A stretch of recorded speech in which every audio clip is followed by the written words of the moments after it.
what to see, what to rent, and what to skip. It's Movie Reviews with Ryan J.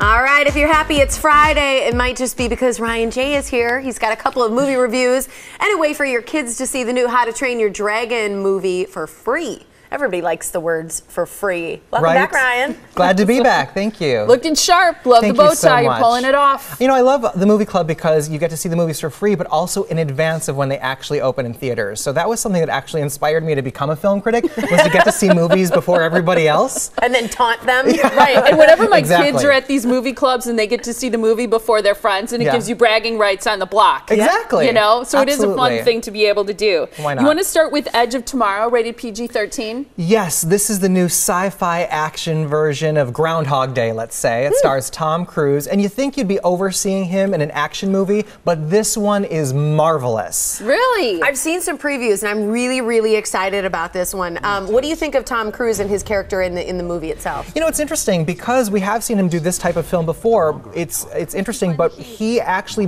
plays a very different personality in this character, which I liked a lot. So there's some originality to his role, but he also has shades of characters you've seen him do before. So this character could almost be a far distant sequel to his characters in Top Gun or A Few Good Men. So that it incorporates all those angles is really awesome. What about the big effects scene? Is there one that stands out for you? So many amazing effects, like I've been raving about all year, right? But there's one scene in particular that's so phenomenal and so creepy in a way, because it really reminded me of, you know, that iconic opening war beach scene in Saving Private Ryan. Yes. I had a feeling you were going to go there just looking at this clip. Because you'll never forget that scene. This scene actually reminded me of that a lot, except with aliens. Okay. How suspenseful is it? Because what I remember seeing from on TV when I've seen the previews is that he has to die a lot. Right, that's how it's like Groundhog Day. He lives, he dies, and then you repeat the day again. You know, it kind of resets each time. Like, remember Bill Murray, every time he'd go to sleep, he'd wake up and it'd be the same day. Right. So Tom Cruise is going through the same thing, but he has to die at the end of each day in order to reset it. So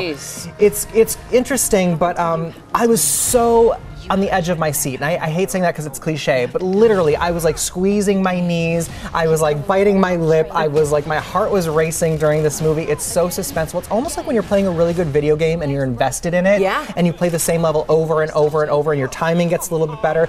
Tom Cruise's character has the opportunity to do that in this film, and it feels a lot like that. And you're just along for the ride with him, you're rooting for him. It's awesome. I mean, you're invested in this movie. So this is like Angry Birds. Maybe a game that has a little bit more strategy than that one. Okay. What'd you think about Emily Blunt? You know, I don't normally think of her. She's not like my go-to action star female lead. You know, she's not like Angelina Jolie, but she really nailed this role. And with Tom Cruise, they play off one another so well. There's a lot of funny chemistry between them, and they almost have some choreographed moments that are really great. And I loved the pair of them together. Are they going to start dating? No, she's married to John Krasinski. Yes, and they have a baby. So cute. All right, whatever. It's Hollywood. You never know. You never know. You never know. Okay, It's so true. is this a see it? This is absolutely a see it. I want to see it again. I want to repeat viewing. Live, die, repeat. Live, die, repeat. Perfect. The Fault in Our Stars. We have to talk about this. Yes. Rated PG-13. Did you read the book? I did not read the book, but I don't think you have to. And I was turned off originally by the premise of this because it's about kids with cancer. And when would I ever choose to spend some of my time when I'm seeking entertainment to invest in that sort of universe? However, this movie is beautiful, it is touching, it is just so powerful, and I loved it.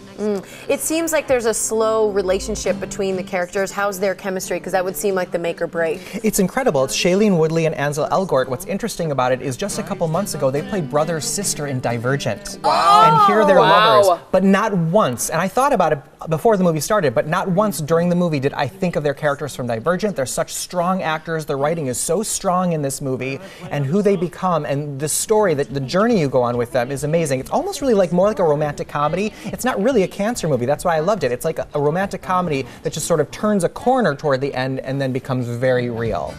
My daughter is dying to see this movie. She read the book. Did you cry? I mean, did it impact you that way? You know, I normally don't cry, but I have to to admit to you that I did tear up at least 3 times during this movie, to the point of wiping away tears. Wow. So be descriptive. Yes, but people around me were bawling. The throughout last the whole time you thing, cried was at Oz. Thank you. Not true, but thank you. What about your guest co-host who reviewed this with you? Who Yes, was it?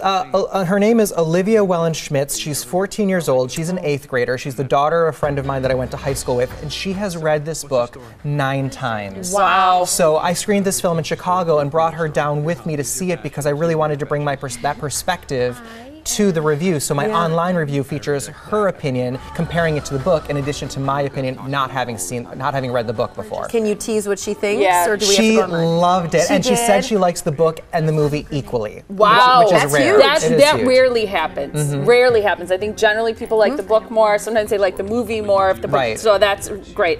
Are you going to say see this on the This big is screen? absolutely a see it. Okay. It's so fun. It's up there with Beaches and The Notebook. It's like a romantic wow. drama for the ages. Okay. That's a good one. That's You've got high a praise. new movie club as well. Yeah, it's the sequel. It's How to Train Your Dragon 2, and you can enter to win. The screening is tomorrow, Saturday, June 7th at 11 a.m. If you win, you got to arrive by 10:30. So go to my website, ryanjreviews.com, and hope you can make it. I loved How to Train Your Dragon 1. The dragon kind of looks like my cat in the face. Do you know? Blue. He does, doesn't So he? cute. Yeah. I love It's a it. great movie, so I'm excited to see the number 2 one. All right. Definitely. Great. Cool. Good to see you, You Ryan. too. Thank you so much. too. Have a great weekend. You too, thanks. All right. You can like Ryan J on Facebook, and for his full movie reviews, you can visit him online at ryanjreviews.com.